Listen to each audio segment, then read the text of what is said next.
재밌는 스포츠 이야기 알아보는 스포츠그램 시간입니다. 다음 달 아시안게임에서 가장 관심을 끄는 종목은 손흥민 등 월드컵 스타들이 출전하는 남자 축구입니다. 네, 남자 축구는 매번 우승 후보로 평가되면서도 성적이 좋지 못했는데 이번에 사상 첫 2회 연속 금메달에 도전합니다. 한성현 기자와 함께 얘기 나눠보죠. 한 기자, 네. 남자 축구는 두 번이나 조추첨을 하는 진통 끝에 이 대진이 모두 확정이 됐어요?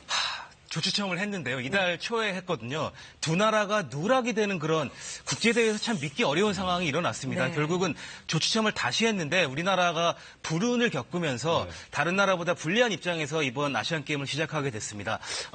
조추첨을 24개 나라가 했는데요. 다 조추첨을 마치고 봤더니 두 나라가 누락이 됐습니다. 팔레스타인과 아랍에미레이트가 누락이 돼서요. 26나라가 조추첨을 하게 됐어요. 그러다 보니까 4개 조는 4팀이지만 또 2개 조는 5팀이 구성될 수밖에 없는데 하필 우리나라에 아랍에미리트가 들어왔습니다. 네. 그래서 우리나라가 굉장히 키르기스탄, 말레이시아, 바레인 이렇게 과 함께 5팀으로 한 경기를 더 치르게 됐거든요. 그렇게 되면 우리가 우승 경쟁을 펼칠 나라보다 한 경기를 더 할 수밖에 없고 체력이 그렇지 않아도 쉽지 않은 동남아에서 굉장히 불리한 여건 속에서 경기를 치를 수밖에 없는 상황이 돼버렸습니다. 네. 우리 한국 축구 목표가 금메달 아니겠습니까? 그래도 객관적인 전력에서는 우리가 가장 앞서고 있죠? 네, 아시안게임에서는 사실은 축구의 위상이 높지 않거든요. 예. 우리나라는 뭐 손흥민 선수도 나오고 조현일 선수도 나오고 월드컵 스타들이 모두 출동하는데 객관적인 전력에서는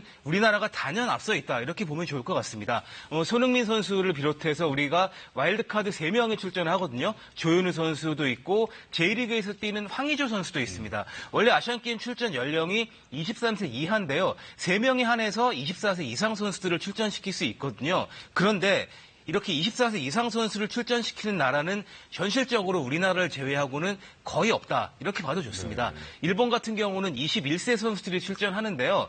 21세가 출전하는 나라가 꽤 있어요. 왜냐하면 이 선수들이 2년 뒤에 23세로 올림픽에 출전하거든요. 네. 그렇기 때문에 21세 선수들이 많고 이란이나 사우디 같은 나라들도 사실은 대표급이 출전하는 경우가 없습니다. 그래서 어떻게 보면 아시안게임에서는 이란, 사우디보다 베트남이나 태국이나 북한 이런 팀들이 더 강호라고 볼 수도 있다. 이렇게 보면 좋을 것 같습니다. 네. 호주는 어떤가요? 호주는 아시안게임에 안 나오죠? 호주가 AFC 아시아축구연맹 소속이고 아시안컵, 월드컵 예선 이런 데서 우리나라와 항상 1, 2위를 다투는 강팀인데요. 아시안컵에는 나오지 않습니다. 네. 우리나라로서는 좀 운이 좋다라고 볼 수가 있는데요. 왜냐하면 아시안 게임 같은 경우에는 아시아 올림픽 평의회, OCA 소속 국가들만 출전할 수가 있는데 호주는 축구만 아시아고 나머지는 아시아가 아니기 때문에 출전 자격이 아예 없고요.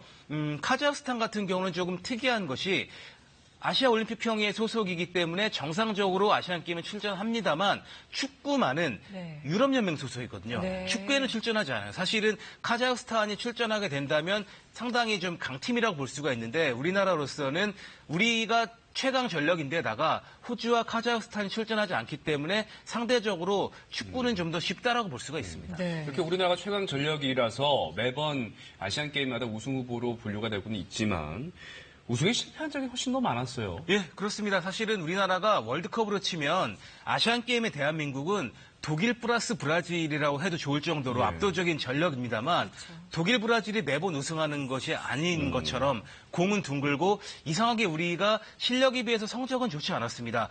23세로 나이 제한이 생긴 것이 2002년 부산 아시안게임 때부터인데요. 우리나라가 지난 대회, 인천 대회를 제외하면 번번이 결승 문턱에서 좌절한 적이 있습니다. 네. 객관적인 전력에서는 분명히 앞섭니다만 이게 또 마음대로 되지 않는 것이 축구이고 올해 같은 경우에도 객관적인 전력은 당연히 90% 이상 한국의 우승 확률이지만 어떻게 될지 아무도 모릅니다. 우리가 특히 원정에서 우승을 차지한 적이 최근에 없거든요. 그렇기 때문에 더더욱 집중하지 않으면 모든 선수들의 목표가 한순간에 날아갈 수 있는 것이 또 아시안게임 축구이기도 합니다. 네.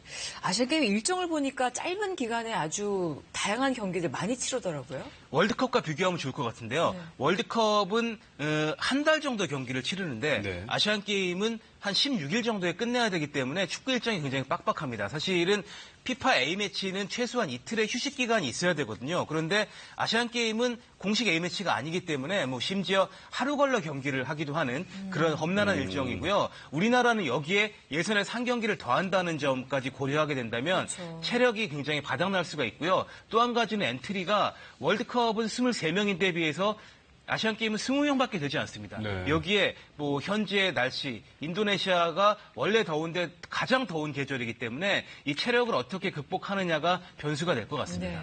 네. 국제대회에서 우리 조 추첨하면은 죽음의 조를 꼽잖아요. 네. 아시안게임에서도 죽음의 조 있습니까? 아시안게임은 지난 대회 성적을 기준으로 하기 때문에 네. 4년이라는 시간이 굉장히 긴 시간이거든요. 죽음의 조가 탄생을 했습니다. 북한이 속한 조가 죽음의 조인데요. 북한과 이란, 사우디, 미얀마가 있습니다. 오. 뭐 중동의 강호 이란, 사우디는 말할 필요도 없고 미얀마는 지금은 약해졌지만 아시안게임 2회 우승국이거든요. 네. 정말 죽음의 조가 탄생했다고 볼 수가 있습니다. 네. 스포츠 소식 잘 들었습니다. 고맙습니다.